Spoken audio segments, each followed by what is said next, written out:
obviously we know what's happening. We've been talking about this, but now we're actually experiencing it, and it's that time wave zero, or the point where you discover the interconnectivity between everything: the person next to you, the dog outside, the insect on the ground, the big sun in the sky. So all of that interconnectivity has to be understood or understood by you, and in order for you to graduate. So eventually that would happen, and so that point is actually now. But understanding it means also you get the details. You don't necessarily have to go with this all-pervading knowing of not knowing anything. And I just use that title, but what it is when the person says, I don't need to know any of all of that to feel my connection. And you're right. Like, if you weren't connected, you would drop dead. So we're all connected, but to discover and to feel and to enliven ourselves once again with the senses that are associated with when you vividly feel that connection. So that way, if you feel connected, you're confident. Every single day, even if someone's sick, you can heal them because you're connected. And so this is where this conversation is going to begin. It's actually going to begin with where that connection is, and it's actually in your navel. I've discovered beyond all things that the center of us is indeed our navel. I'm going to show this in multiple areas today through the constellations, etc. But the navel is actually considered our pole star. And all beings have a pole star or a tether that connects them to our mother, which is, of course, the universe, not just this planet. And so also when you're approaching or attempting to communicate with other beings, all communication is done from the center or the navel of yourself, because that's the only way you're actually balanced. So all the energy from the top comes down, the energy from the bottom comes up to meet at this center point. You know how somebody says, well, look, I want to work with you, but you need to meet me halfway. This is kind of how the crown chakra acts with the root chakra, or even the chakras in the feet. So the halfway point is in fact in your navel. Right now, we're about to break into the entire genome of this immediate universe. Like, I can promise you today that when you leave this conversation, it's going to click in a way that you've never really seen before. But it is not foreign to this universe. Remember, all of what I'm talking to you about today is things that our ancestors had to learn or knew. Everyone has this stereotype or this mode that they say, this is my moral code. But instead of questioning whether it's right or wrong, that code, why don't we even question if it's right or wrong for us to be that way? Like, every person you talk to, if you eat meat, there's going to be another person on the opposite section that says you should never touch animals, you should never kill animals. Then you go to the ocean, there's fishermen, wake up 4 or 5 in the morning, or basically 3, 4 in the morning. They're out there fishing. They're working hard. They're not stealing. They're not, doing other things. And they feel like what's in the ocean belongs to them. So you see me, everyone that you start talking to has this moral boundary that they feel is right. But what we're now looking into is coming even out of that moral boundary, because that moral boundary is like your destiny, what you created to be your destiny, whatever you think your flavor or tone is. You now move into another level where you even realize that you're watching yourself, and you're now analyzing how other people are. And then you can see how you're everything and how to actually become everything from that standpoint. Let's get right into this. Now, the vault of heaven is, well, first it would be important for me to mention once more that the indigenous people, not just indigenous, but any type of people that have been on the earth, always had a high veneration for the stars when they first arrived on the planet. Now, there was a certain point where there was an arrival of the species that we know as human now. So when that arrival occurred, the things such as halogen light bulbs, a lot of the different things that they use to just light, street lights, all that kind of stuff was not there. Again, there was no smog, no nothing. So looking at the stars, especially with having an active pineal or somewhat active pineal, was way more than what you can get from a TV or what you can get from a PlayStation. The reality is that even when we were doing, I just call them the DMT trials, where we wanted to see exactly what DMT was and what was behind there. Looking at celestial bodies, especially the sun because of its proximity, caused different effects because the crown chakra was pulling in energy right from those stars. So now imagine the ancients, they're seeing it clear. You don't see it, like I talked about on the show, you don't see the sky every night like the time lapses, on the HD time lapses on Vimeo, where they're showing you the entire sky from the North Pole so you could see everything. So let's go into the body of the ones who first arrived here and how it was so imperative, because there's always been this lost thing going on with the human species, meaning that when a baby arrives, or when something arrives, even when a turtle comes out of the water, it feels for a moment lost. Then it's almost like you're on an island because everything around you is unidentified. Okay, so what I started to see is that the first thing you need to do is almost like protect yourself. Now, man and woman have been in a consistent act of protecting themselves. It's like protect yourself from cold. See, some people say, well, no, that's duality. No, let me let you understand Earth, the gauntlet, what they put you in to make you stronger, the crucible or the cross. The symbol of Earth, every pagan knows, is an equilateral cross. So in here, right, it's cold or hot. There's several extremes going on. So what the whole thing was designed to do was to sharpen you up from every level. So the first thing was we needed close. Second thing was we needed to start planting food and eating food. See, there's a consistent level after, especially, we're just talking about after the deluge, by the way. I'm not talking about Atlantean times where everyone's floating around, Lemurian times where everyone's getting worship. I'm not talking about those times. I'm talking about after the deluge, when we had to start over. Obviously, there was a starting over. Most of us don't even have the knowledge of what our ancient ancestors had. So let's talk again today about what knowledge did they have? The knowledge of the stars. The first language to them was a language from the stars. It's called the Malachim now. Even in the Code of the Matrix, I'm in my dualistic personality, and I'm like, that's because the ancients seem to get together and put a dot to dot with the stars. Those are my exact words. Still not knowing exactly what I'm even saying, but Gnostic at that point. But the dot to dot with the stars is when you have a pineal gland, you actually can see what stars really connect to each other. There's hues. Like if you come to Costa Rica and you look off over the mountain, you'll see there's several different kinds of green. Like several different shades of greens, at least 50 shades of green.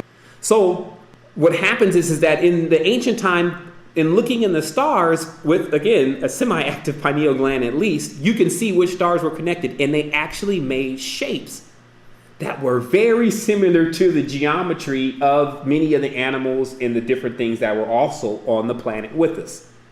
Because that's how the extraterrestrials, to me, become these insects running around here. Gazelles, different things that have brains, have a lot of the same system that we have, but seem to be only missing probably like one thing, just like chakras or a higher degree of spirit. I even started to see that what is separating, the only thing that's separating one man or woman from the other is their degree of spirit. Like how much spirit do they actually have inside of them? You can have, not everyone has the same measure of spirit. That's why, of course, Daniel Winter says the whole goal of being here is to grow your spirit. So you have people with almost no spirit, and then you have people that are like filling up the next room with their spirit. So this is a differentiation, even into the animals. When the vessel, like in us, our vessel is our body. But in animals, their vessel is smaller. So that's because the spirit that needs to inhabit that vessel is smaller. It does not need a whale body. But, of course, that would have to make us ask, what is in the whale? What spirit is in there? So now let's talk about the ocean or the sea, which is really the sky. The ancients knew that all of the entities that lived here on the planet with us had some unique intertwining story with us. And not only that, they were us. Ancients only looked at this as what you are now able to view because you've reached this level of your evolution is all your previous stages. And then what they were always waiting on was the next stage, or basically the next update. And that's the foundation to the sun god myth. that is also the foundation to the vault in the sky. Now, I want to use a word that's different than myth, because myth means something that's not true in my book. When I hear myth, I always think of it as like Mythbuster, something that's not real. But what I'm telling you is the foundation to what everyone had to anchor to themselves. They were like, look, we need to decide on certain things. This is the ancients. We need to know we're nomadics, so we need to know when to move. We need to know when we have to plant crops. See, they can't play around, because that means the whole village can die. We're over chilling out in Las Vegas, and it's about to be winter on the equinox. You see what I mean? It doesn't add up. So it was very imperative for people first to make star maps for themselves. So to keep going here, okay, so the vault in the sky. Now, I'm going to take it from the top down so that this starts to become very congruent for everyone. Now, the first thing that the ancients noticed, because the planet is on a 20 to 23.5 degree tilt during the year, this is the wobble thing. So because the planet is tilted, there are certain stars that dip below the horizon, meaning that as the sky is rolling across in its precession, certain stars go below the horizon and they don't become visible until the next turn of the cycle. So the ancients automatically referred to that as going to the underworld. It meant that you were still subject to the process of going to the underworld for basically another deluge, to learn another lesson again, so that you can get layered up, ringed up, shielded up, atmosphered up, several minerals, all sorts of experiences. You needed that again. So the universe says, send them back in. But these ancients also noticed that, wait a minute, there are still 3 constellations that never dip below the horizon. So right off the bat, the ancients were like, okay, those are the real ones. Those are the ancestors. That's the beginning of us right there. And those constellations happen to be Ursa Major, also known as the Great Bull. It's androgynous. It's not, that's why remember how we went crazy over this bull having horns, and we even found out female bulls can have horns? Okay, it just happens to have a parallel on Earth, but the symbolism was an androgynous bull or bear, mainly the larger mammal. In Egyptian, they use the hippopotamus.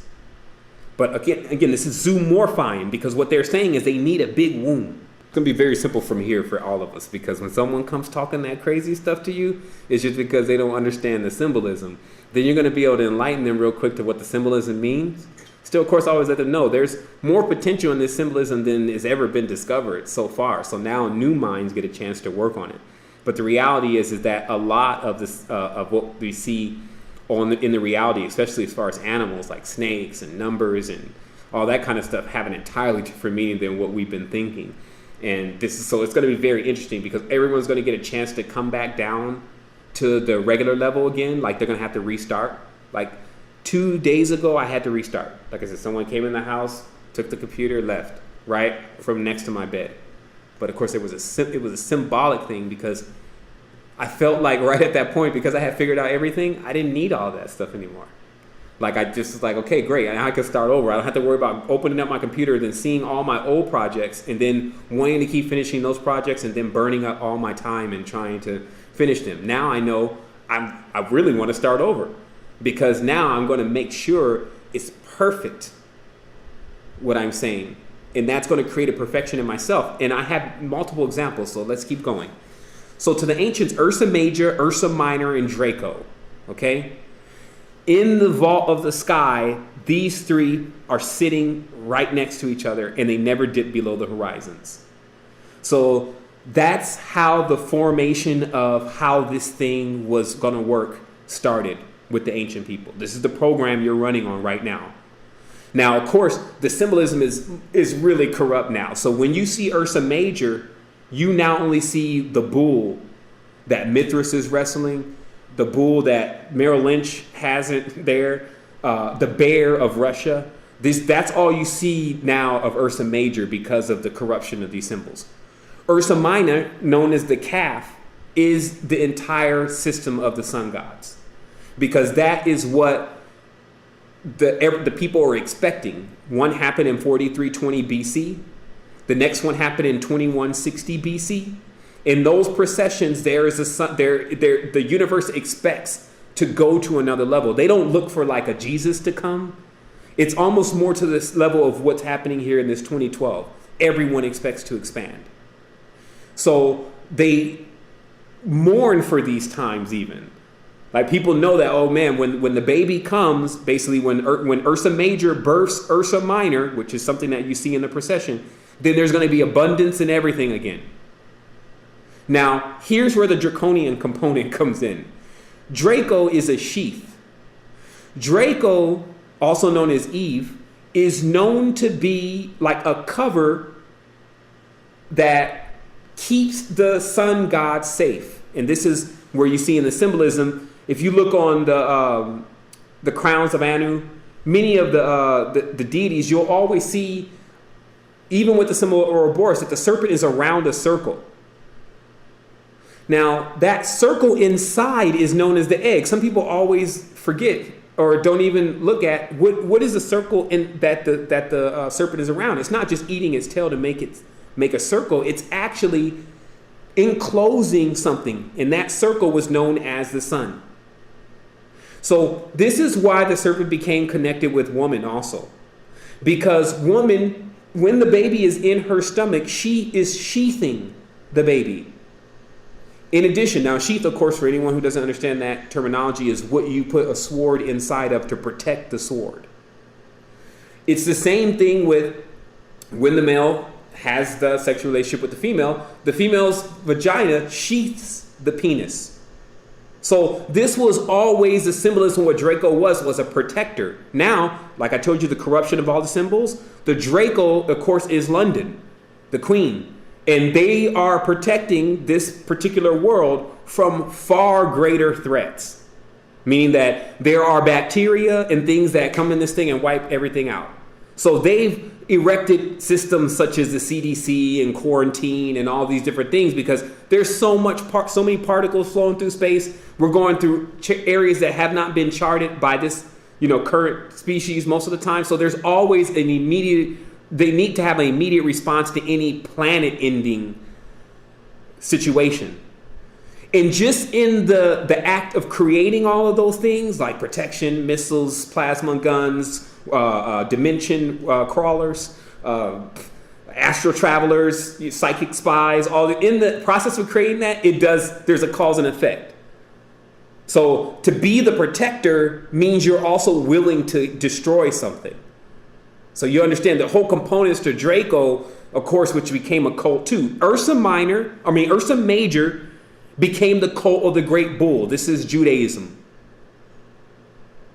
Ursa Minor became the cult of the sun gods. This is Buddhism. This is Tammuz. This is Dammuz. This is Jesus. This is Krishna.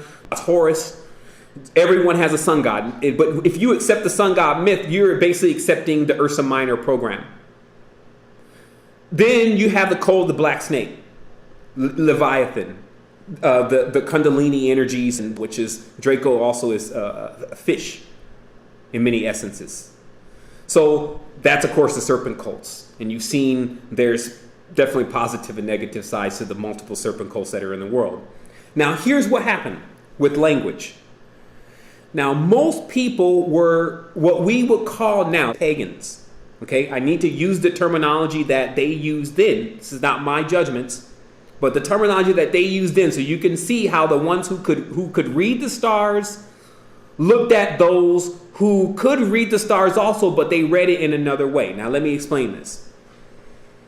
There were a group of people, once there started to become a splitting from the kings and the people. Because remember, the first thing is the kings are the kin. And because all the kings of the world knew the language of the kings, they also knew the language of the stars. So they knew how to guide their people in order to be safe. It was something that was continuously passed down. Each king made sure his son had a copy of not only the stars, but also a language that connected with the stars. And that way they could always remain connected to their heritage. There is a certain order to the stars, which is exhibited within ancient Hebrew. I'll say now as a sidebar, English is like everywhere. In Hebrew, Z is the seventh letter. In English, it's our last letter. So this is what English is. English is like, it's designed to detach you or make you feel separate. And this is why people that speak English and live in Western cultures feel like they're different than everyone else in the world. And then they even live different. I'm just telling you the pros and cons. I'm not telling you what's bad and good. But they even live different for a while, totally disconnected from everyone and everything. This disconnection actually allows them to breach into new states of themselves even. As I said, it's not necessarily a negative thing to when you don't have all of the information of your culture for a moment. There's another side to this star thing too. I want to tell people that there's an extreme to it where, like the Maya, when you're born, they tell you what you're going to be and you can't try to be anything else. Because they're so incessant that everyone that was born has that particular thing to do and that's all they can do. It began to make it to where everyone became extremely stagnant. Because you just keep getting born again back in the original part of where you left off. So, of course, you're going to be in the stars where you left off. So they would read it right then and say, this is what you're supposed to do, thus making you do a life of what you already did before again.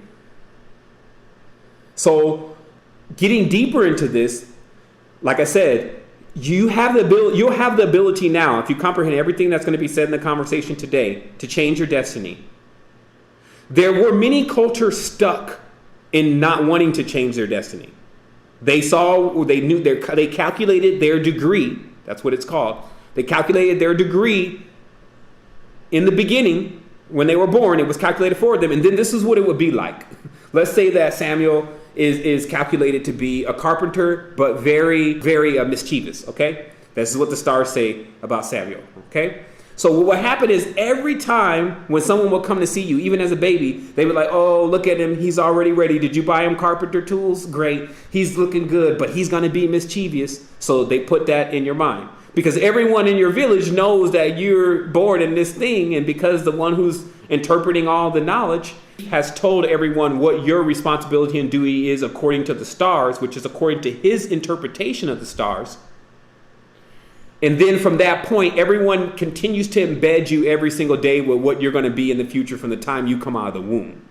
So when you finally get, to the age of puberty, you're already working in your field. So do you see where this could be an issue if especially cultures start to break up? You'd be running on an old program that doesn't even have the other pieces that are necessary to complete it. This is like a tribe running with not even enough people to cover the whole zodiac.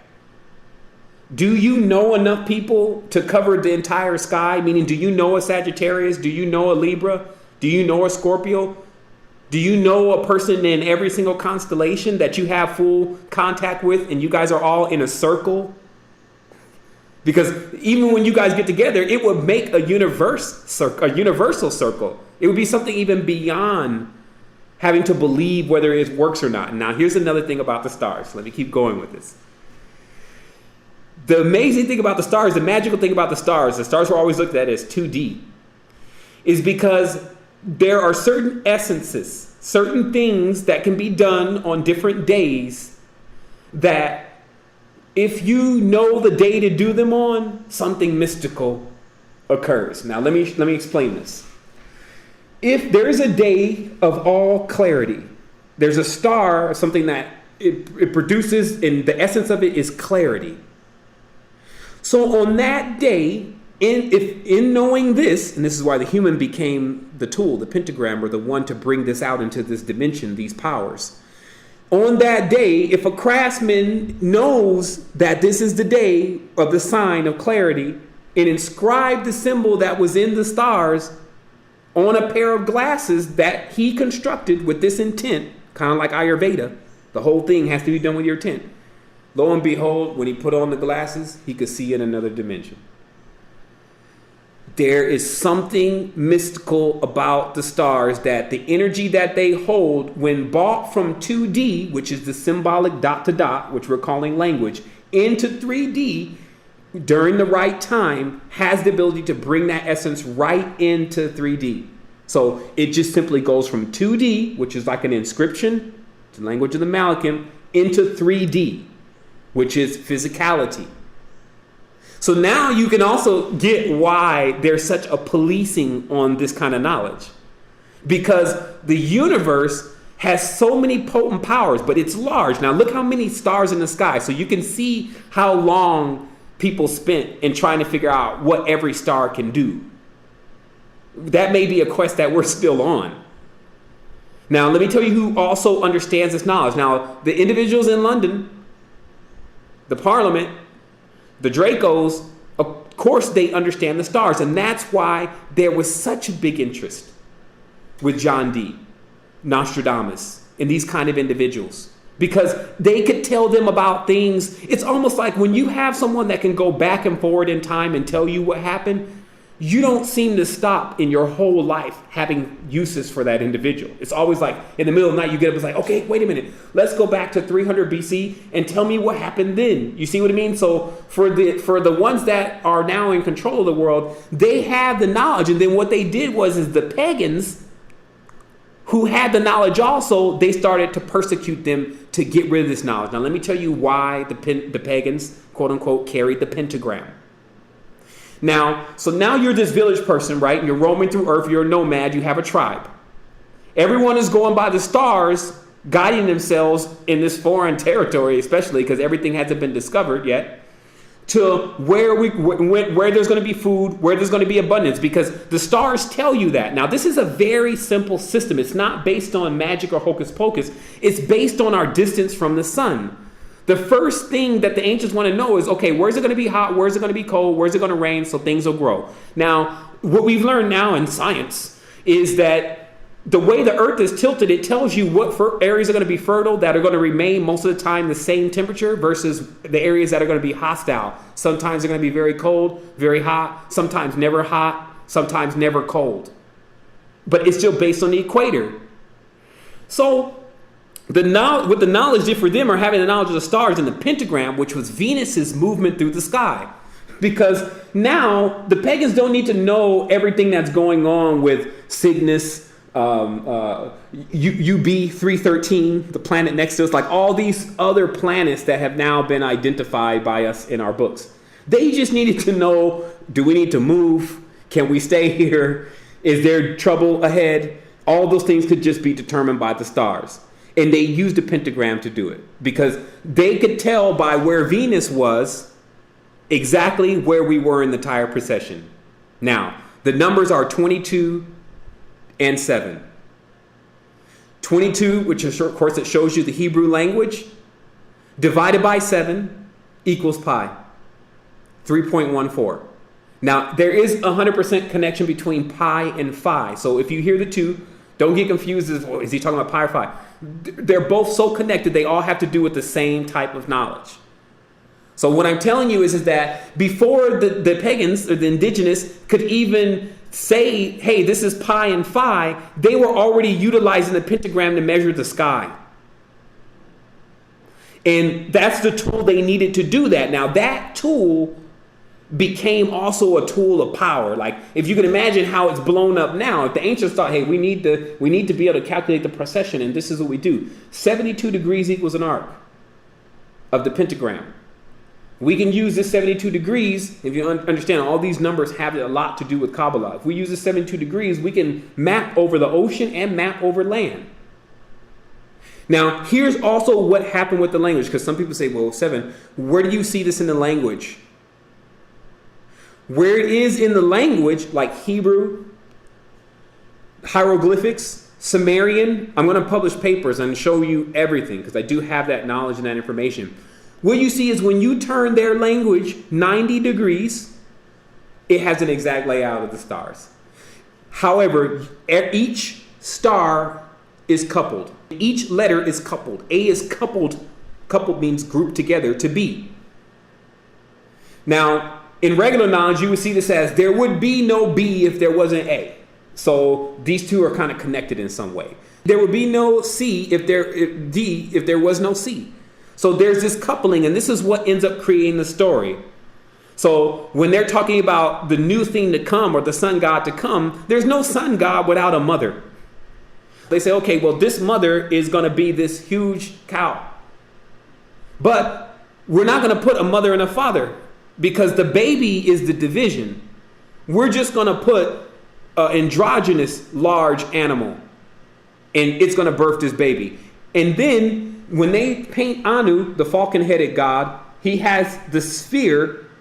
If you notice in the paintings in Dendara, many of the tomb paintings in Senamut, Seti, and Ramses, all these different pyramids have these same astrological inscriptions on the walls of the Egyptians, actually just showing you the complete procession. And then they show Anu with the spear piercing the belly of Ursa Major as if to cut open the belly in order for the womb to bring forth the child. But what they're saying is that the sun cuts up through the ecliptic. Now in Judaism, this is how this is acted out. On a certain day, they take this bull. It must be kosher. It must be perfect. And then they sacrifice it. That to them is known as the sacrifice that must bring forth the sun god. You see, so even their understanding of terminology, because they stole this knowledge from before the Egyptians. It wasn't the Egyptians who just had this. It was before them.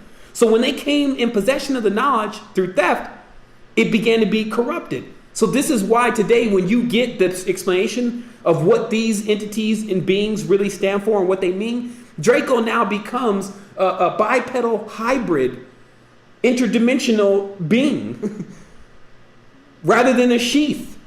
Now, let me show you why that matters. Because if you don't understand the place to put the animal natures, this is also the self-mastery. Like, remember, we're not animals anymore. We're more than that. That's just what happened. Like, look at the body. It's like now got chakra vehicles on it. You're now reasoning. So you're already in this next phase that I'm speaking of. So, but the responsibilities behind that next phase is actually checking the beast. Because the procession that our ancestors put us through to challenge us is our instinct and how well we can use our instinct's essence and animal energies. Now you can see how if anyone starts to confuse the knowledge, there comes a spiraling of a Kali Yuga, meaning a total stage of darkness, when the birth becomes externalized. Now let's talk about what we're dealing with in the reality right now. Now I told you that to the ancients, they were always waiting on the next segment of the sun god, basically. And the sun god, just as the sun now pushes out photons of information, not just a person with sandals walking around about to be crucified, touching and saving a couple people. That's not what we're talking about. We're talking about actually building entire matrices resplendent from photon light. So you can also see where if a person gets a hold of the knowledge, the potential of the knowledge is still within the potential of the individual. This is how the knowledge guides itself and protects itself. So the knowledge has yet to, but now is coming into the hands of individuals with a clean slate in comparison to what Draco has had to be up to in its position in the stars. It's coming into possession of individuals who have the ability to change their position because they're not fixed stars. Now, this is why draconians and snakes and all that connect to trees. Now, a tree is a fixed star. It doesn't move. Tree's not going anywhere tomorrow. So what tree has to move through its seeds. Tree has made a commitment to do this. Like the bargain between tree and the universe, you may get a chance to hear about when you finally get more mature. But the reality is tree agreed to be here. So what I'm telling you is that the fixed stars are in their place in how they move, though, because of course the fixed stars and trees are not stupid. Snakes are not stupid. Is they move through their seeds. This is called to us pollination. When the wind blows, it carries the seed far. Then when the seed gets there, it lands itself, sets up foundation, becomes a tree. Then once you start going other places too, so start sprouting and spreading seeds so that it can live through those seeds. That's why I was telling you before, what the children were is that we were supposed to live through our children when we departed. But we would not only be with them, we will also be where we went. You see what I mean? So there was like a double connection. This is what a bridge is. So people say, well, that's far off. How are you saying that? It's because that's what a bridge is. It's a connection. One has to be on this side and one has to be on the other. So we were birthed as bridges. Now, if you look at any type of mitosis, any type of production of entities, beings, etc., all you see is constant bridging. Nobody is splitting up. Even right now, we're not separate. We just have an idea that we are. Now, it just so happens that this idea of separation produces even more phenomenal beings. See, what it is with the universe is like sitting down at the table with someone who can see through the cards and you're playing cards with them. You don't even realize that, look, you're talking about the all-encompassing, all-pervading. And then you're imagining there's something that is not seen. Then you're over there carrying on, imagining the little things that you do in your animalistic trait really are going to make the universe mad at you. You see, the universe is not into that. The universe is into utilizing every single component to what it becomes when it shifts into the frequency. Now, what the ancestors were doing is like, okay, we need to map out these frequencies. So the ancestors felt like they were seriously in God's toy box. Now, let me give you the real meaning of the word God so you can understand why I at least maybe start using it again since it's such a heavy trigger in people's mind. God is the Hebrew word yad, meaning hand. But what it really means, for those who need to understand it, is 10. A 1 and a 0. With everything, a 1 and a 0 can come from. Because everything can come from the 0. The 1 comes from the 0. It comes out the 0. Like out of the 0's womb. The 0 is shaped like an egg for a reason. So out of the 0 comes the 1. So between 1 and 0, I am Alpha and Omega. The beginning and the end. So do you see how, once again, you can clearly map that someone got a hold of this knowledge, Hebrews, and started to utilize it to play God on earth. Because still the whole idea was to bring the power of the stars down to earth. Basically bring to us the power that we used to have. Then someone said, well, why don't we bring the entire thing and bring God? Oh my goodness. You want to bring God into 3D? Okay, here's Cain. You see, like, this is the other thing about, like I told you before, all this is calculations, weights, and measures. The universe is an organized organism. So it's got it figured out whether you do or not. So it knows that anytime you bring a very powerful entity into a being, you have to turn it into a physical reality. You have to turn it inside out. And then you invert it, creating its shadow, aka Yaldabaoth. Now, the shadow is a hell of a being. Literally.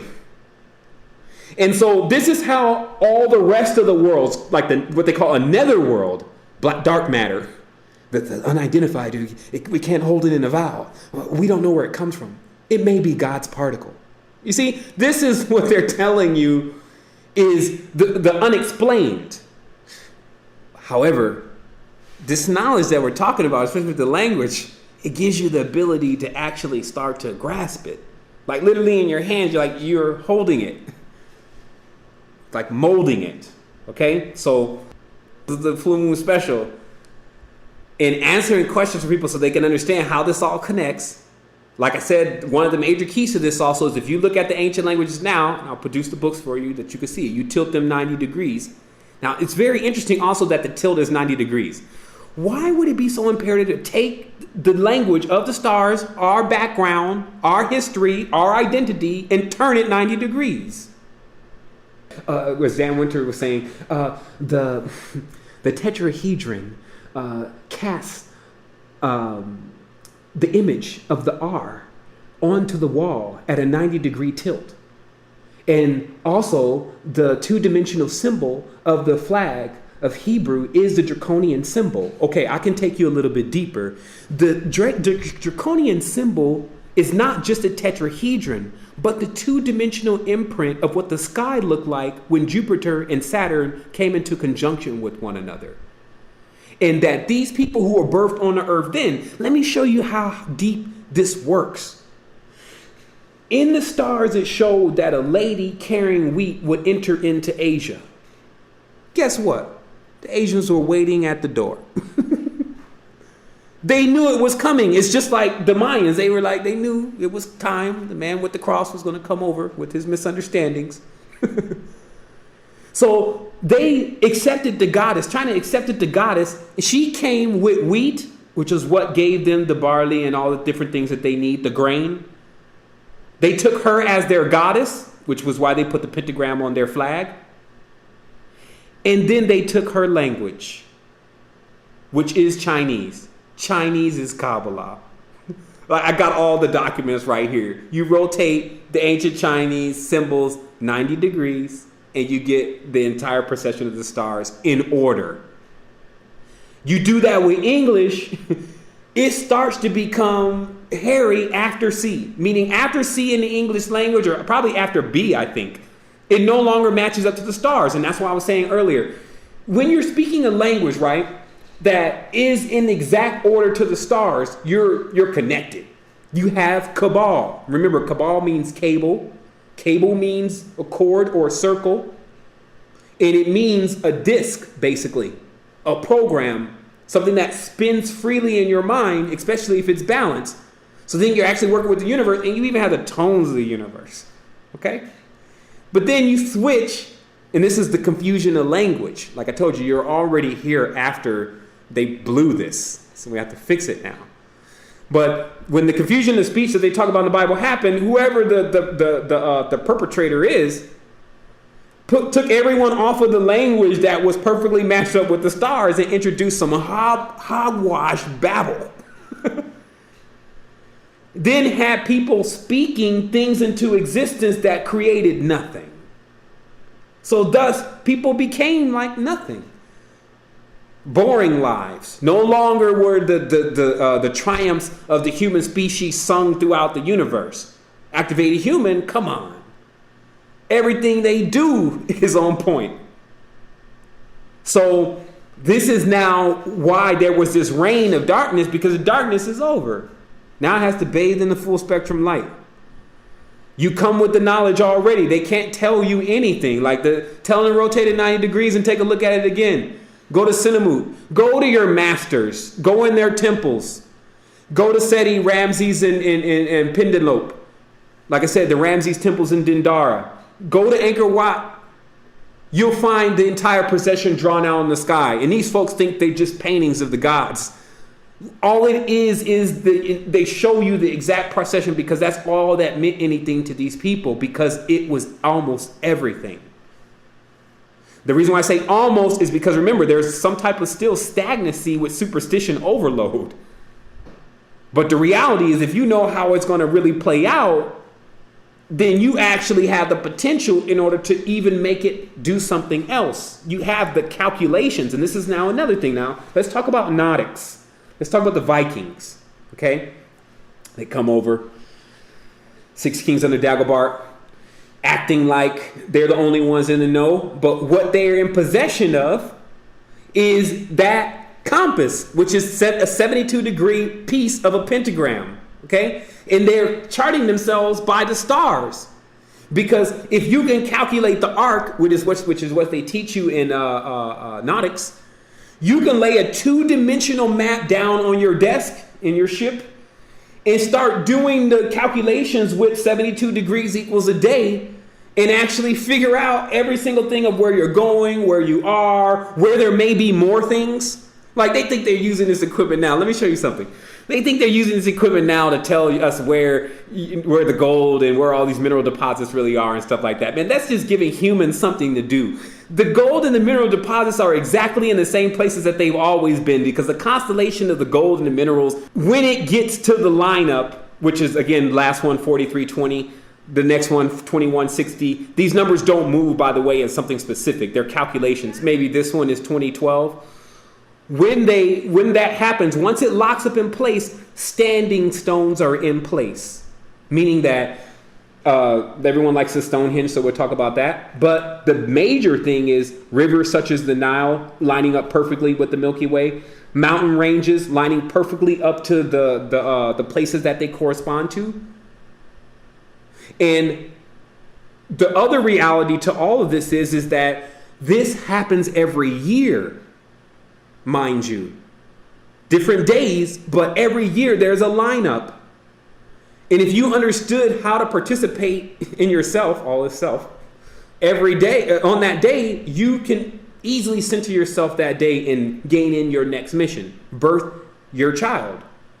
You see, what I'm actually trying to allow people to access is even beyond the constellation itself, which was the child. That's all that they were really looking for. They understood all of this after a while. They're like, okay, looks like the same procession is going to happen. It's year after year. It's in the sky. So what can we ever expect that's new? Oh, we know what's new.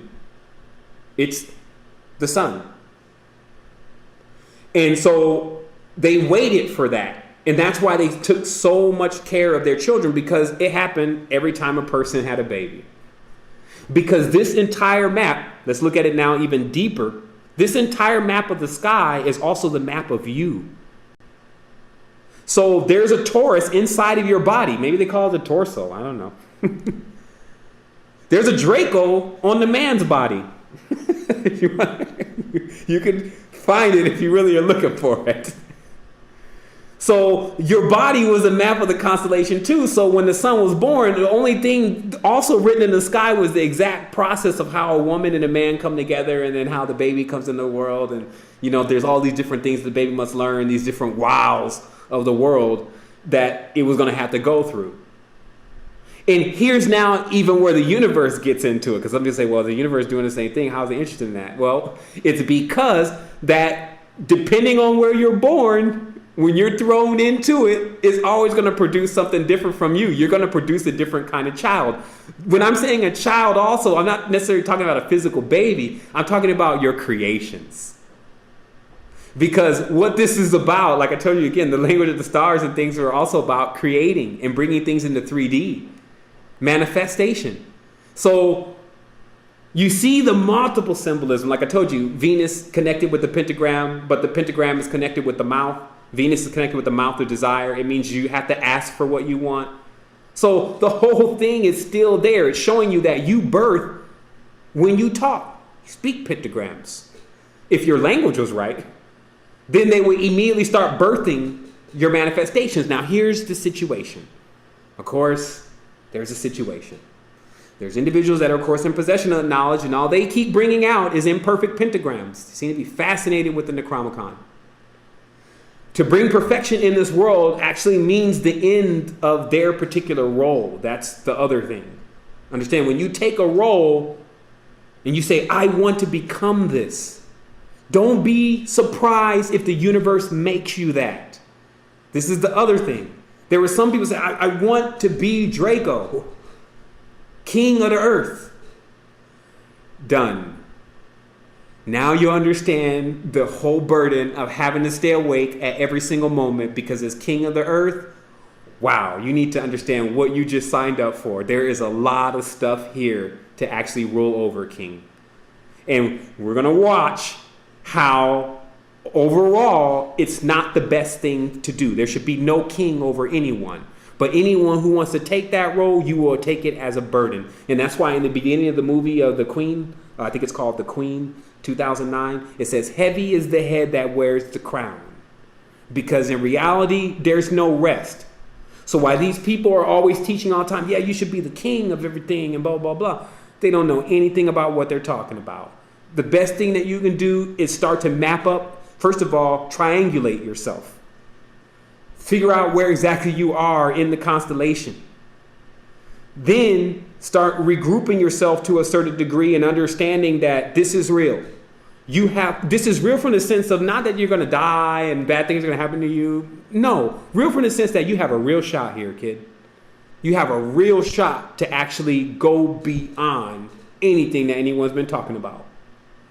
Realistically, I've already done it.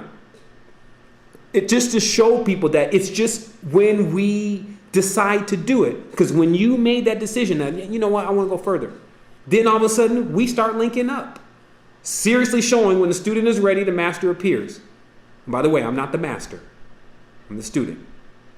Because throughout this entire process, I've been learning. I saw myself bring Draco out into 3D. I saw myself bring Ursa out into 3D. and behold it. We have that power. So also, this is where the magic, the mysticism really connects anyway, because if a person decides they want to amplify one thing because that's all they've been trained and they bring that out, it doesn't mean that they've accomplished a major feat. The universe can bring out things into 3D. You can bring out energies from other portals that are very harmful to you and to others. However, why is it always that we keep getting played in that potential? Surely there's another side of the coin. Can we bring out a healer?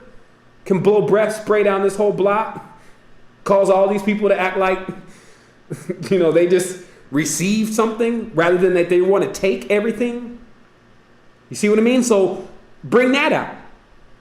And that's what we're getting into now. Now, here's another thing how you know it's going to happen. We wouldn't even have got this far. There's something about the universe and how things are working now is that it wants us to know. It's nothing that I'm doing. I could have known 3 years ago. They could have said, tap me on the shoulder, like, look, man, you just passed the language of the Malachim. I used the language of the Malachim about 8 years ago. Saw that, the passing of the river, the other languages, the back of the keys of Solomon. But they don't mean anything to you. That's why there's another level to this knowledge, if you didn't notice. Just because you have Enochian and you know the Enochian script right there, you may even know how to say the words, it doesn't mean it can do anything unless you understand it. This is the frustration also of the controllers, by the way. The ones who stole the knowledge but still can't understand how it works. Actually, they finally got to the conclusion that it doesn't work because they're using it.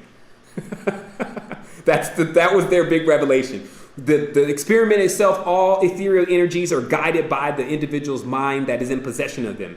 And it can pierce all the way through cellular level, meaning it can see all the way who you really are. It works to better you, though. So what I'm saying is that all the knowledge can see into the deepest levels of you, parts that you're blind to right now of yourself. But it wants the best for you. It sends you the best teachers. It sent Earth. It sent these trees. It sent a lot of things. It sent that air. So there's an interest. And all I say is that the reason why the interest exists is not the same reason why people have interest on Earth. Like people have interest on Earth because they're going to get something out of it. The universe is interested because you're their children. You see what I mean? It's like, it's another level. It's an instinct. It's not something that you question. It's not something that you have to do. You feel like you're burdened by it. It's something that you do because you know you do that. This is what I do. Some people say, this is what I do. I really know how to do this. This is how the universe works. It knows how to do this. It's not feeling the stress and the problems of expanding us. If anything, we'll feel that. And then it'll serve to increase and strengthen us more. So this is it. Like I said, if you want to get some more of the knowledge and understand exactly how things work or who people are, because now you can see, especially in some of these glyphs, where there's the act of piercing the bull. So this means that there's an act of, because the bull is the matrix itself, there's an act of always doing harmful things or cleaving the womb, trying to get out. Man building bombs, man and woman. There was women scientists in there too, building bombs and trying to discover things because they don't understand completely where they are. They're searching for more understanding of it. And guess what? Always be searching. There's always a deeper level of all of this information. There's a surface. The highest surface is 2D. When it comes to you in the symbol, it's almost hidden at that point. Someone shows you a pentagram, it's hidden to anyone who does not know about Phi and implosion, Abrak, the Sumerian kings, the inverted ones, the pentagram, Samael, Venus. You see, it doesn't make any sense. It's just a star. And now, even if you go and ask them, they'll tell you. You say, hey, do you know what this pentagram means? Just a person in the mall. They're wearing it on their shirt or something. They're like, a star? So that's it. So the symbol is the two-dimensional emblem. It remains hidden within its interpretation. And then when one can interpret all the symbols, though, because all symbols can be pasted onto the sky, and they mean something. And then they mean exactly the essence of the constellation in which they're pasted upon. So again, the conclusion of this, to understand the ancients that had to use the stars to guide themselves, is to understand that they didn't need to know language the way that we know language today. They could not retain language the way we retain language today.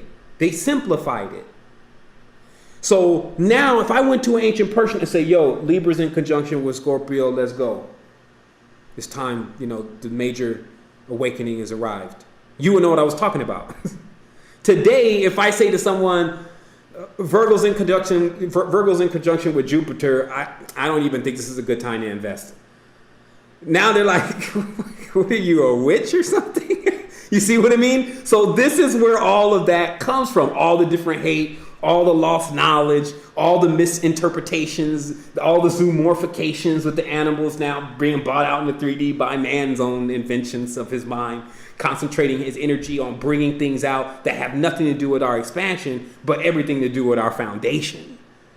So remember how the universe keeps getting paid, because if we keep bringing out our foundation, that only means we'll get more firmer. Let them bring out Draco if they want to. Watch how the humans have to respond. So David Icke, he bought them out, putting in everyone's mind, even some of the most powerful minds, that there's another race on the planet actually mastering over us. No, it's not mastering over anything. It's sheathing and protecting, and that's its lot. When I don't need to be sheathed and protected no more, I'll dip.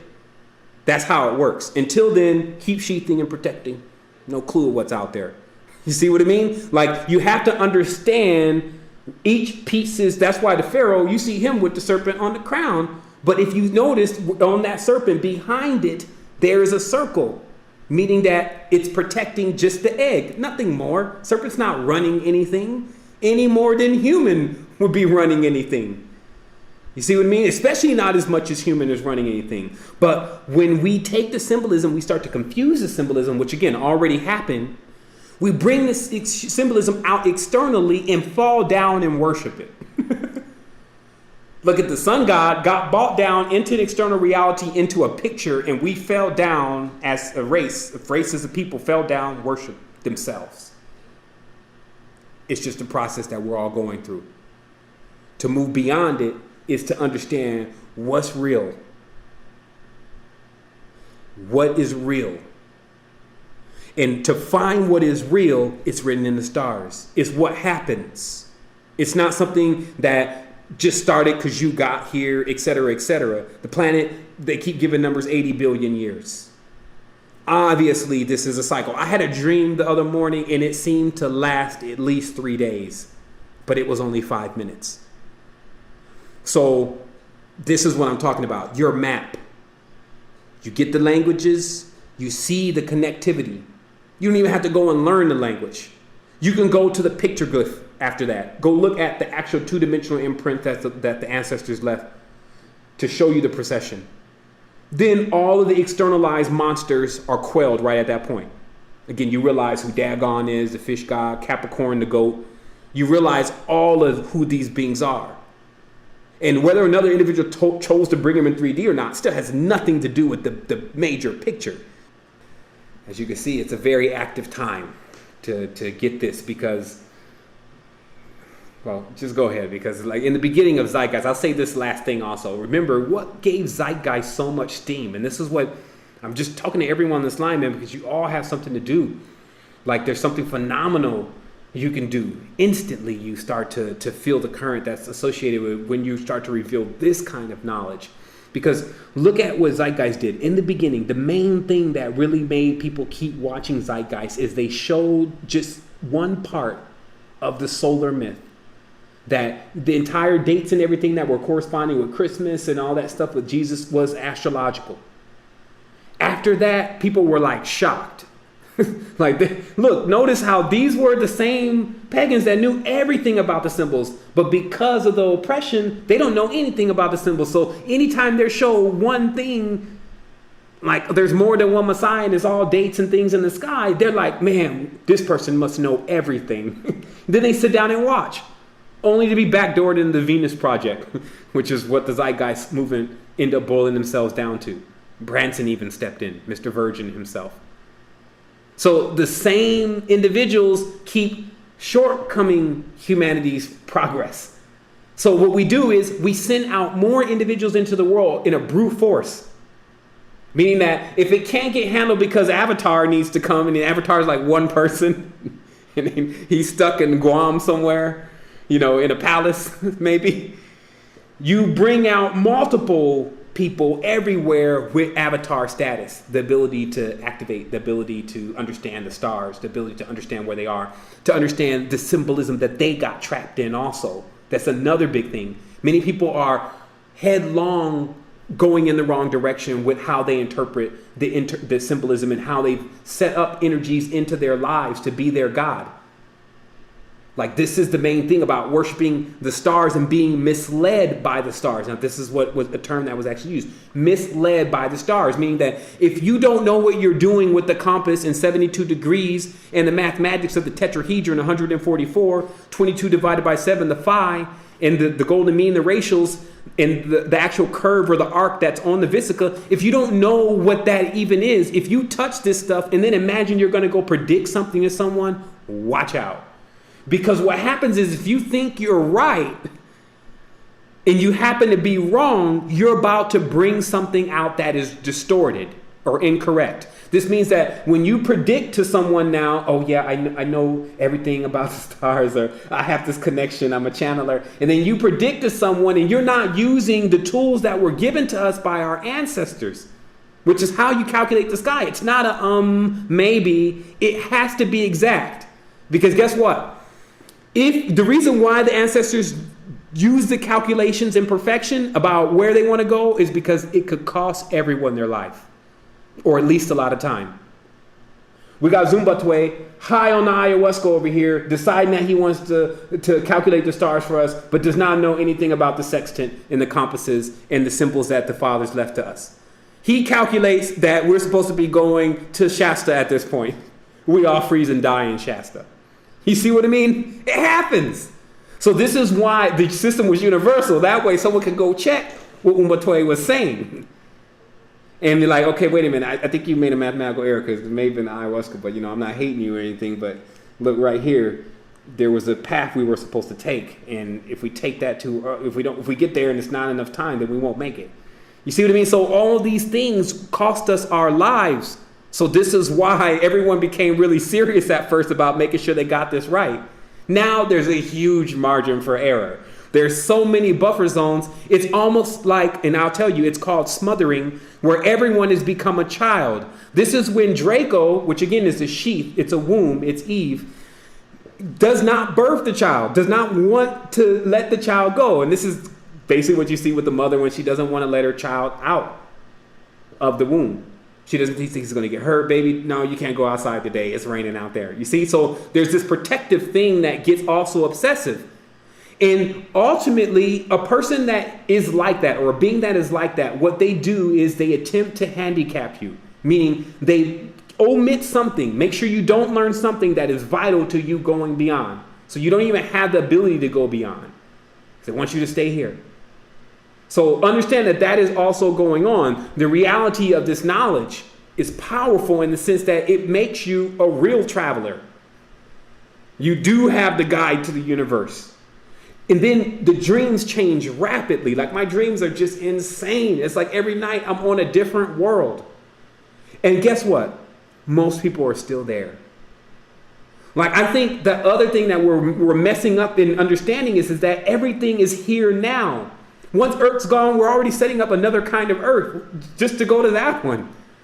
But we're all still together. Animal, hippopotamus, Josh, me, Luis, in some form or another are still going to be there.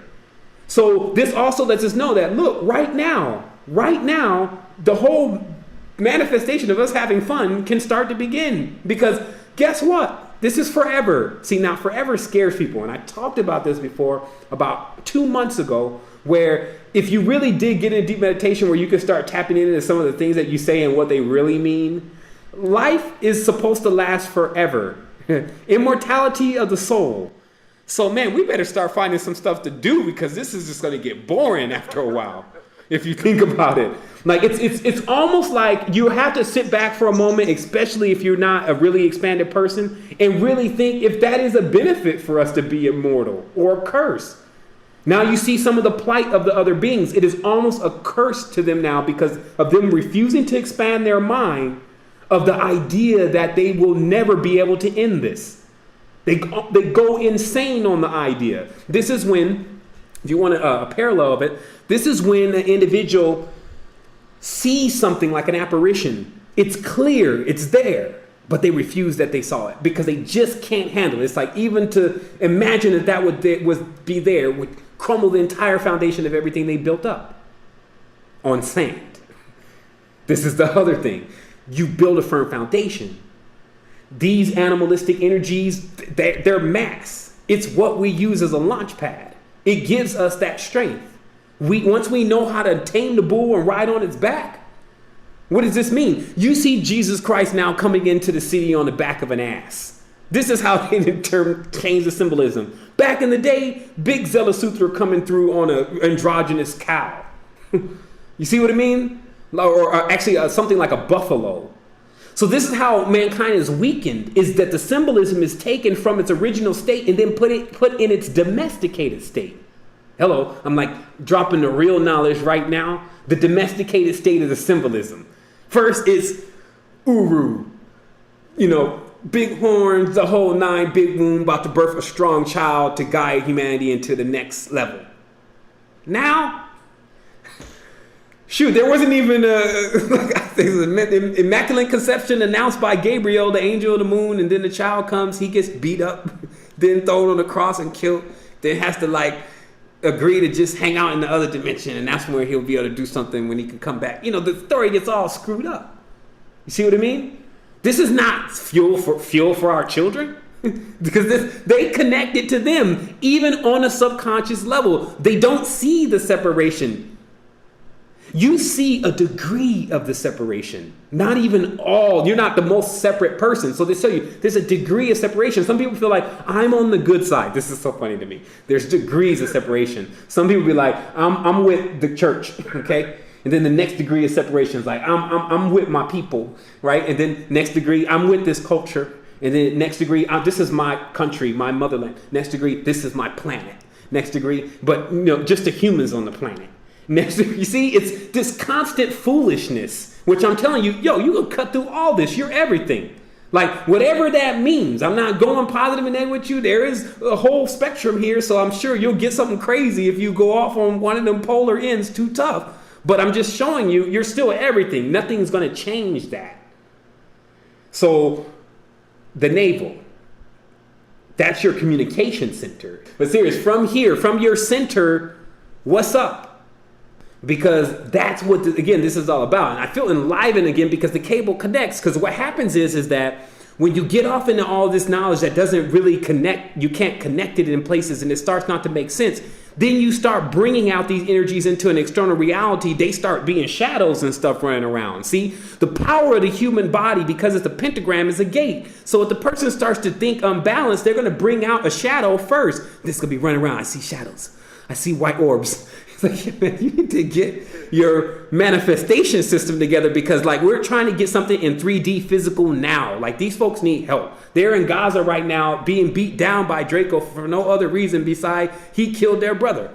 You see what I mean? It's going to get crazy with the world because they still didn't realize how they were connected. Look, these people worship the same religion and had the exact same being that rules over all of them, Abraham. But so it shows you it has nothing to do with religion anymore.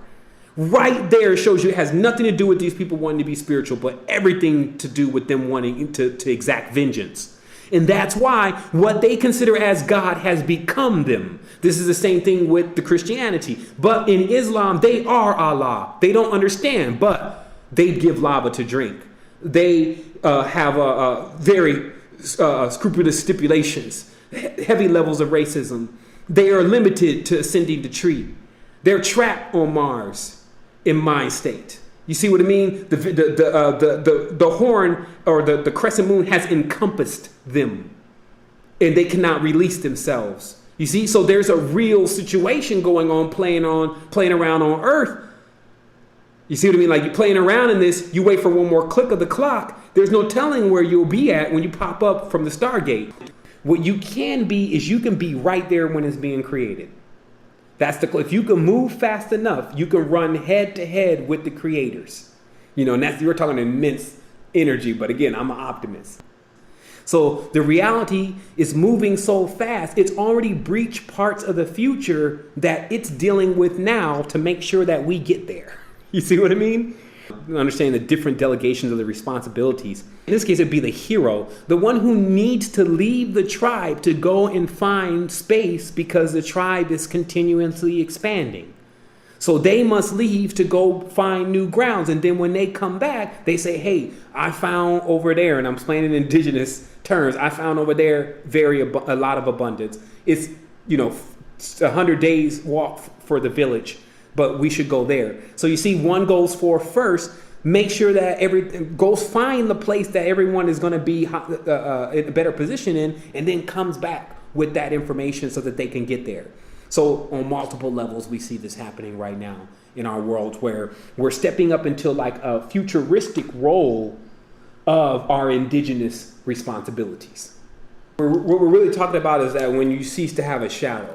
And this is basically when, in the ancient teachings, where they say that you come out of your dualistic point. There's nothing for you to reflect on. Like we were talking about before, they say in the higher planes, there's no talking because there's no one to listen. Everyone is like in the same body. Because notice, if I'm talking, it's because I'm talking to you, and I'm talking to you because you're this separate person as I'm perceiving it. But on the higher planes, there's no one separate, so there's no talking. There's no need for that. It's almost like a go-between. Because remember, what the chakras really are and what they're capable of doing are bridges themselves. They're basically go-betweens between us and the potential of the energy. But every single go-between is a delay. That's why chakras are connected to time. So if we were using our what's called the clear line, it would be instantaneous. So the energy would have no hindrance. It cannot be held in the physical reality, by the way. So what is placed over this kind of potential of energy is a governor. The governor is the body. Then, as the body is put together, you see the chakra centers are calculated to be able to release the potential of the being in a timely manner.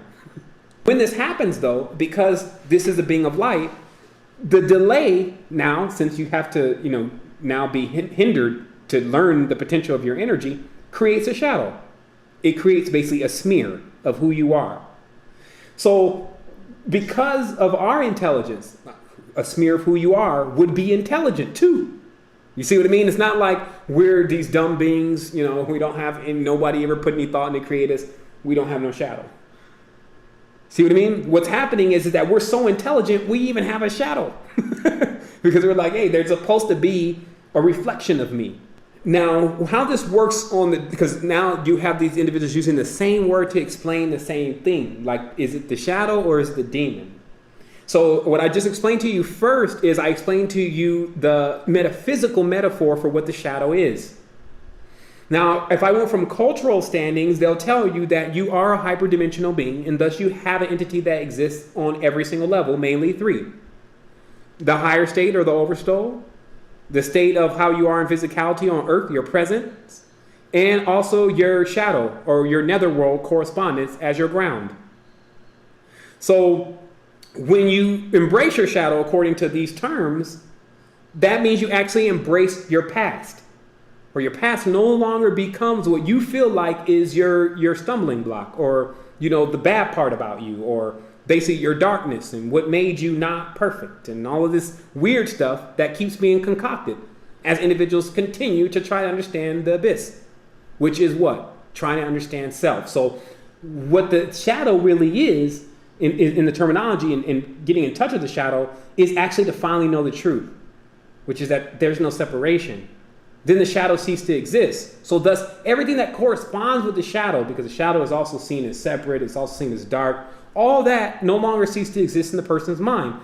This will also have a lot to do with them coming to terms with understanding the place of the shadow world or the nether world and all the entities and energies, especially the way we explain them, that exist there. So there doesn't become this incessant hate to destroy everything in the netherworld, because then you start realizing you'll actually kick out the ass end of the entire structure that you're standing on. And again, so how, when it comes into our physical reality, because there's individuals in possession of this knowledge and they use it in the reality, they choose to utilize the masses as their foundation to building everything. Who's building all the buildings? Who's building all the machines? Who's running all the machines? The masses. The more information you have about a person, the easier it is to track what they're going to do next. So now do you see from the stars, not just from Facebook.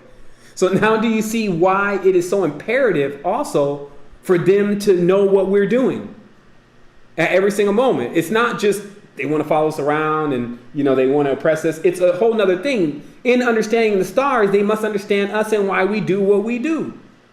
But now we're in a state of a specimen then.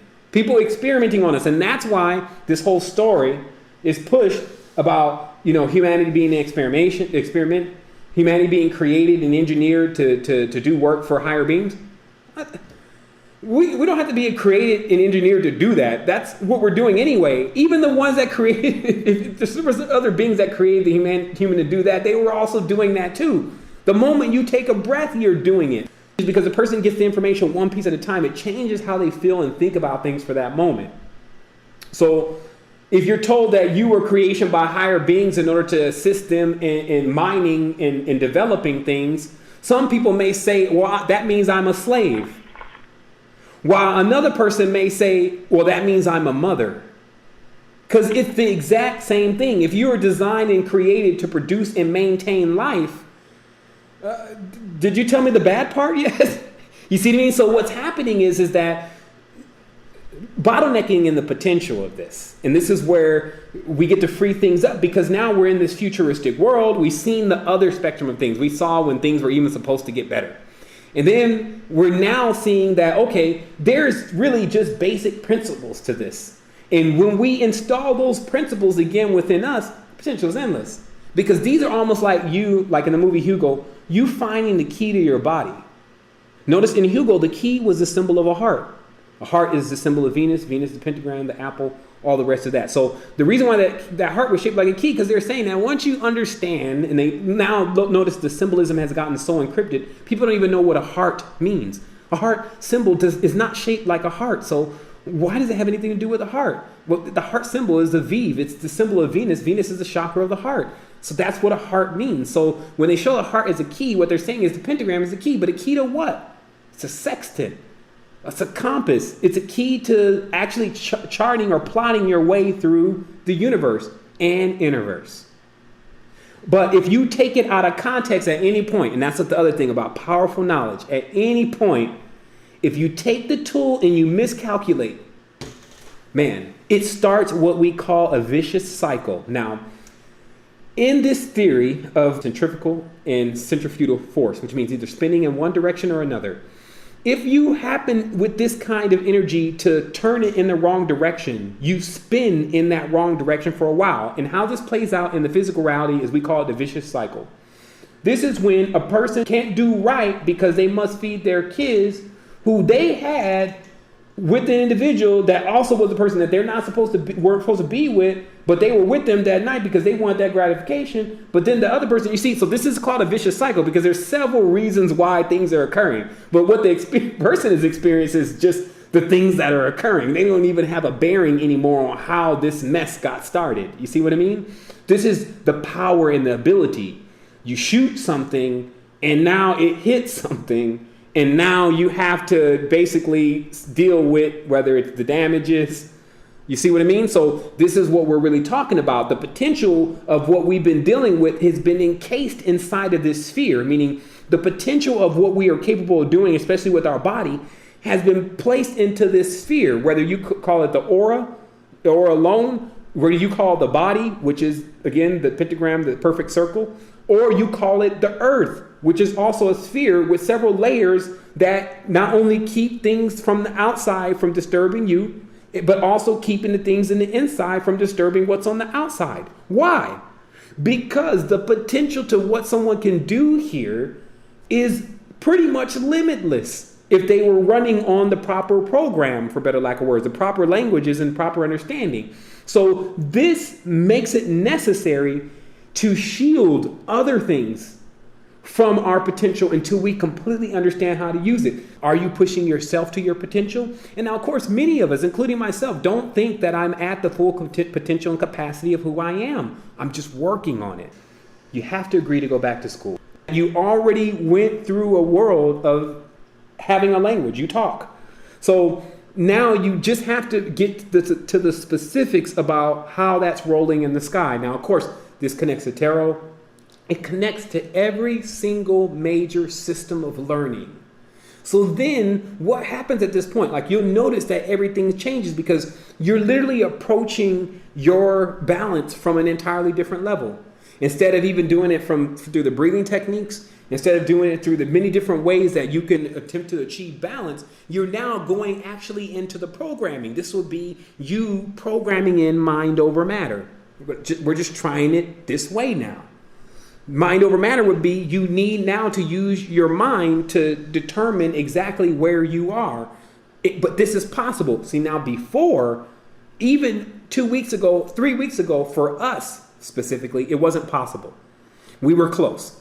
We were already where obviously the chakras, obviously the body itself is a map of the universe. Chakras correspond to planets. Smaller meridians are corresponding to the smaller stars. We were getting there. That's why it's also logical that we got here. Where are we going next? What's next is that once I look at the sky and figure out all the symbolism that correspond to everything, then I geolocate myself, figure out exactly where I'm at, then I know what's going to happen next, and I just change it in my mind. That's what this knowledge does. It actually shows, man, it gets weird. You start realizing all of the connections. And you've seen parts of this weirdness also. When I say weirdness, I'm also saying something good.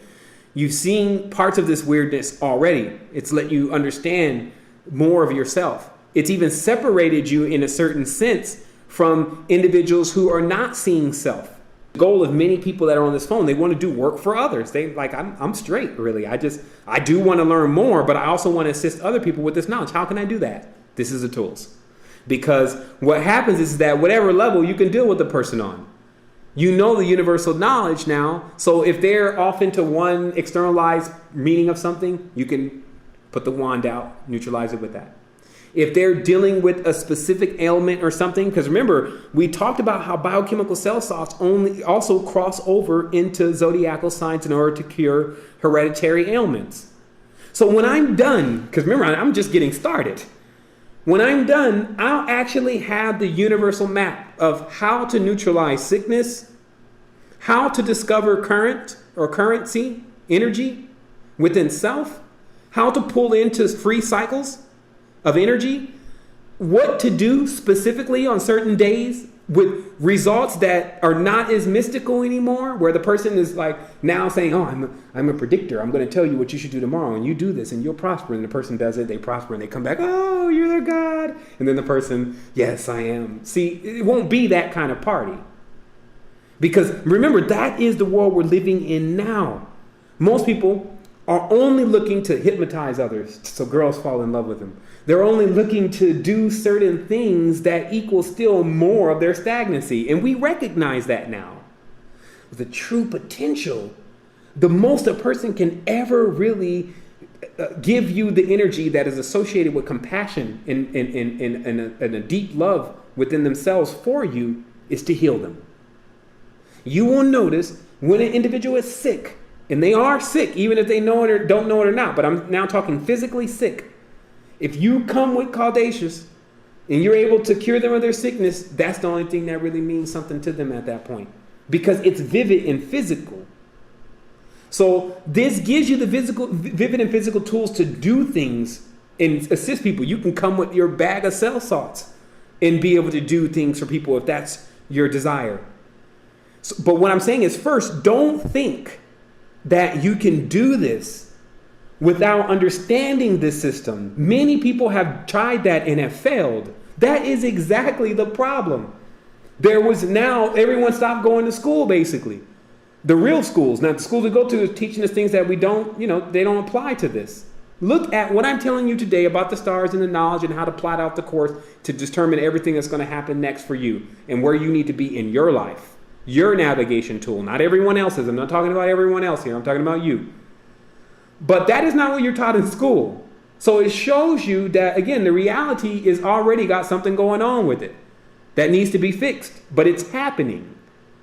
So when you were in the reality, and you learned a certain system, and you had to learn it, because if you didn't, you cannot function. You wouldn't even be able to load Skype right now if you weren't functioning on some kind of system. So it's there.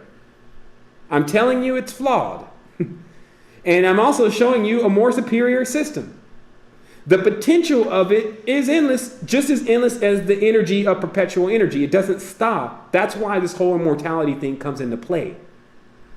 Because just like we were talking about, it's already happening now, but you're in this perception that it's not. You see your immortal being in spirit, and you feel it, energy moving through you, but you're not in touch with it enough to fully confirm that you're immortal. Like I said, you're immortal. Let me poke this knife in you. You're going to be like, hell no, I'm not. You see what I mean? So you're not fully convinced that you're in the immortal body. This starts to uncover why, beyond the shadow of doubt, you're in the immortal being. And you are the immortal child. Every tree or every seed has to be put through the minerals in the soil and all these different things in order to really grow up into a tree.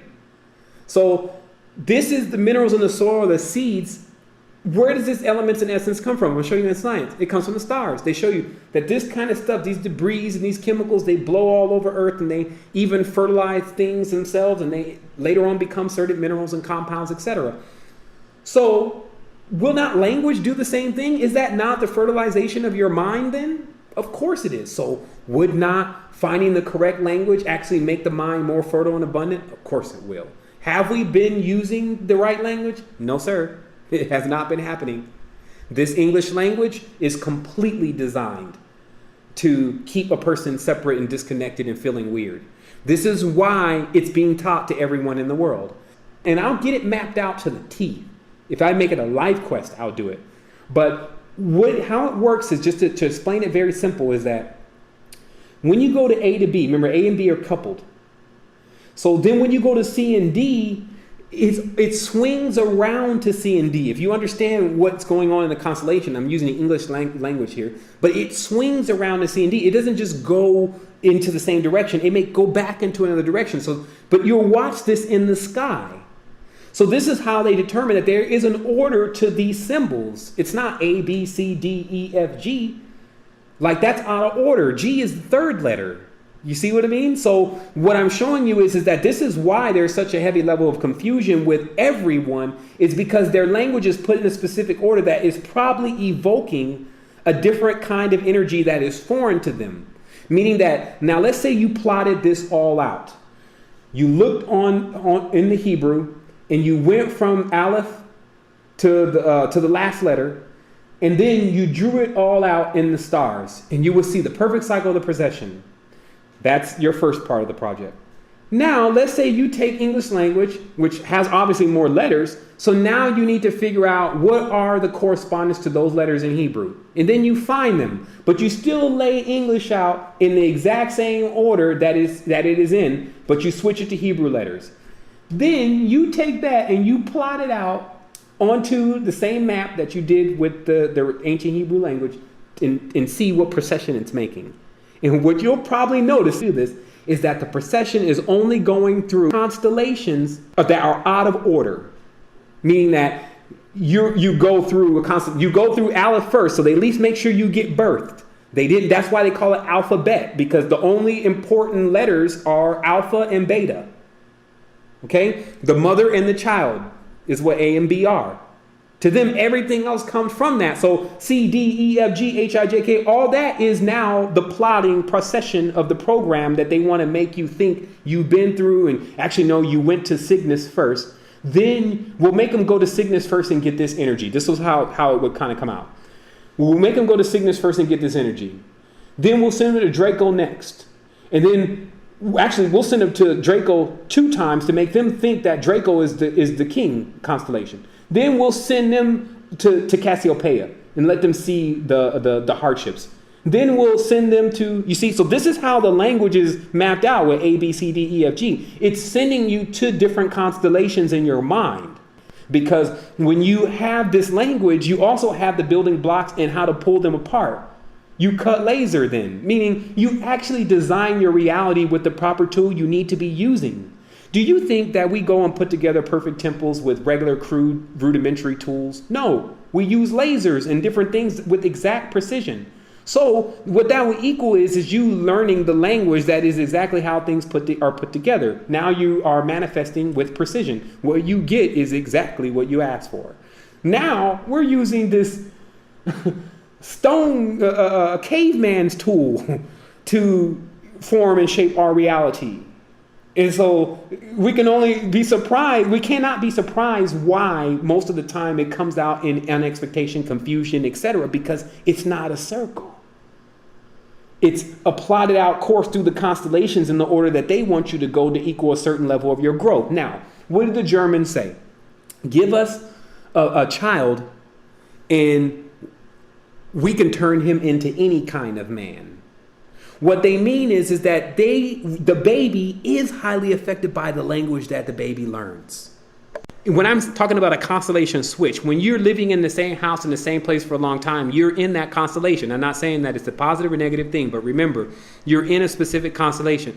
When you start to move around a lot and you're building up a lot of energy, you'll notice you're on the plane, you're going different places, stuff like that is happening because you're doing constellation switches. This is almost like an initiation in itself. You're going into another constellation's energy in order to gain the essence, knowledge, information of that constellation. So sometimes, or most of the time, what keeps people from continuing to go into other constellations and exploring things, meeting new people, etc., is the comfortability of being in the previous constellation, i.e. the smothering. So what happens is that when you start moving into higher vibratory frequency, you shake off the sheath, meaning that now you're shaking inside of what's covering you, so you're actually going to break it. And that's why they say you can't put new wine into old wine skins, meaning that when you become something new, if you pour it into something that's old, it'll just burst. So you get this new thing, and this is why there's a constant growth with us. You continuously get the new when you're willing to unroot from the materialistic old and go into the new and then set up the foundation there. So this is to you very similar to moving houses. So moving physical houses is like moving houses in the constellation. So sometimes the things that promote us to do that, to promote us even to move into other parts of our body, are that Uranus type or Uranus type action, meaning Uranus is the planet tied into unexpected things. The reality is that the unexpected things that occur are actually to basically uproot you from this current situation that you've become settled or the sediment of, and move you into new things. Now, notice there's, in everything I've talked about, there is a constant swing between whether this is good and bad for you in most people's mind. Like some people say, well, I thought you said you're supposed to be grounded. Why would you be trying to uproot to go somewhere else? To learn something else. Once you're grounded in something, that means you know it. But if you stay there, you just know that. So if you're trying to imagine that you know everything, but you've only been in one place, how does that work? You have to keep going. So this is why there's a back and forth in our mind also.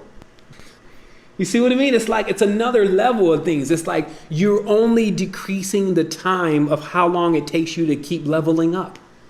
That's all I'm explaining. That should be how simple it is. Once you cut out the other 4 letters, if there's only supposed to be 22 and you're sitting on 26, then like you got 4 steps that are removed. And this is another thing that's brought out into the deeper conversations about the languages, is that there were either 4 houses omitted from most language or 4 extra houses admitted to most languages. And then that served to be enough to keep people confused.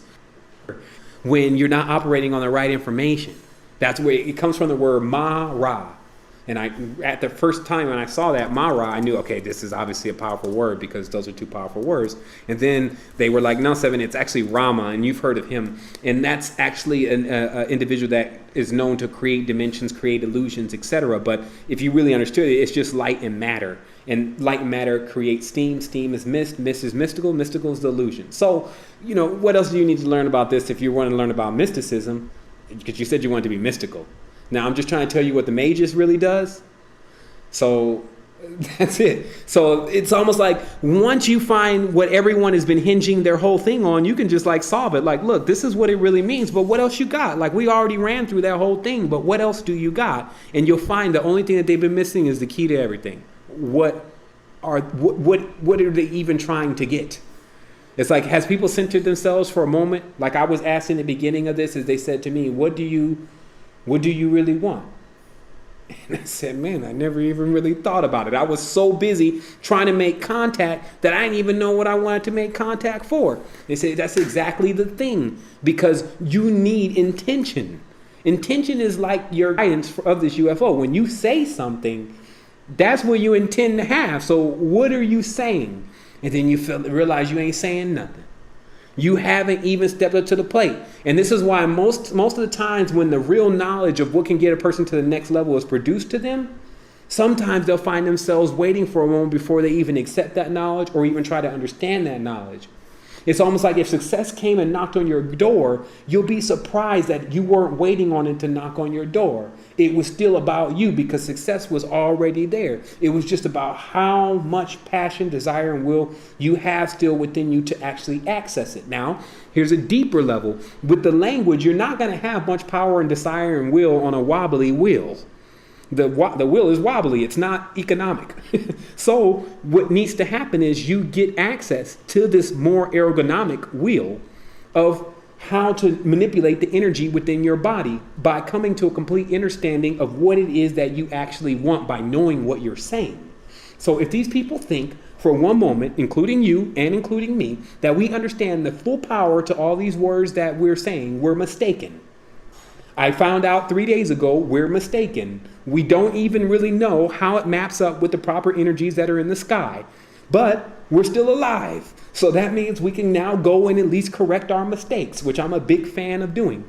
But this is what, by all means, what we must do. We must not sit here like acting like so many have. And this is why so many scholars bottleneck, is that they get so consumed in their intelligence, they don't believe that they have anything else to learn. When it comes outside the construct of what they find to be fact, in which in most people it's just their language, it's what they agreed to, but still don't understand. And now once you understand it, then you understand everybody. It's like, that's why I was saying about not only do you understand what Reptilian and Draco are doing, you understand what your neighbor next door is doing. The potential of this is to understand and communicate better with your family members and the people that are around you, to shed the idea of interconnectivity in the walls, or basically the snake's sheath, which is like a wall disconnecting you between what is on the other side. When you're ready to remove that protection, and that's why God always, and you know definitely El is a serpent, he's always like this father God, but more of an androgynous serpent. The E and the L makes it an androgynous being. But the reality is that you have this protection, and that's how people see God. They see God as a protection. When something happens to you, you can call on God. So this is basically like a sheath. When you see yourself as the entire thing, this sheath, this veil that shields you from the truth, even what you can't handle, things that are too much for you, that's how to symbolically on all levels remove that. This is it. It's no mystery that it came from the stars, because the stars exercise control over physical beings. Light exercises control over mass. So when you speak the right language, in tone, not outside, but when you intone perfectly, then you open up what the lucid world has to offer you, because that is limitless. I told you before, in the reality of 3D, you can unpack certain things. It's horrible to unpack certain things here. You almost do them no justice. It's almost like you bring an energy here so big, it feels like it's stagnant in this whole environment. That's what your limitless world of dreaming is about, to enjoy it there, in an area in which it can be contained. Where is that? In your mind. In your mind, it can actually be circumference. You see 3D. You see even more than 3D. Notice how in the dream, you can look into a room and feel the essence and everything that was going on there. It's like you can have a short dream and you can like, man, I was in this room, but somehow I knew, this is how the dream conversation always goes, somehow I knew that they were already trying to do this. And then you know how you don't see that, but you know that that is there. And then behind the wall, I knew. What are you talking about? You're talking about you were seeing in 5 or 6D and you just saw it from every angle, even the fly on the wall. And you don't need to see it for but a moment then. When you're looking in 2D, man, we got to see this thing for like a whole aeon before we realize that we're going in a circle. Really, like literally, we have to sit in here 25,000 something years for us to realize we're actually going in a circle. Let's cut down the time. It's more efficient. All the energy that you're producing within your lower centers actually really push the higher centers to their full potential. And this will then reflect in the reality is when this reality can start utilizing the masses of people and get them all working on the grand design of steering this world into where in universe and where it needs to go. Now we're getting more efficiency out of the individuals that are living here on Earth. But still remember, you're in Santa Claus land right now, where individuals feel like they need to be your father and your mother or your adept or your adult, and that they need to keep all the information for themselves because you can't handle it. So in that state, then you remain smothered and sheathed with a veil in front of you, not allowing you to see what really exists because mom and dad feel like you can't handle it. So prove them edgewise. Trust me, you won't be the first one. And that's what I have to say. There's more in the place ye are going. And by all means, it is glorious. The open state of the mind and the clarity of energy moving through you is far more than the bottlenecking potential of a stagnant reality locked and turned upside down. Easily.